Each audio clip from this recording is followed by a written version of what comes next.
అధిక కమిషన్ ఇస్తామని ఆశ చూపి ప్రజలను మోసం చేస్తున్న ముఠా అరెస్టు విషయంలో దేవరకొండ ఏఎస్పీ మౌనిక కీలక వివరాలు వెల్లడించారు. ప్రజలకు ప్రత్యేక హెచ్చరికలు జారీ చేశారు ఏఎస్పీ మౌనిక. డిండి పోలీస్ స్టేషన్ పరిధిలో ముత్తూట్ మినీ ఫైనాన్స్ లిమిటెడ్ బ్రాంచ్ను కేంద్రంగా చేసుకుని ఈ జరుగుతున్న మోసాన్ని తమ బృందం ఛేదించిందన్నారు.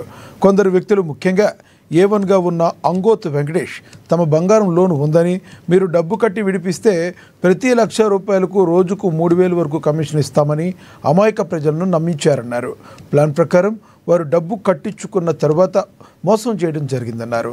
ఈ మోసంలో Muthoot mini finance branch manager Srikanth Goud కూడా పాలు పంచుకున్నట్లుగా తేలిందని వెల్లడించారు. ఈ ఇద్దరు నిందితులను అరెస్ట్ చేసి వారి వద్ద నుండి 4.52 లక్షల నగదు, నకిలీ పత్రాలు స్వాధీనం చేసుకున్నామన్నారు. 2 కేసుల్లో కలిపి వీరు దాదాపుగా 6.67 లక్షల దుర్వినియోగం చేశారని తేలిందన్నారు ఏఎస్పీ మౌనిక.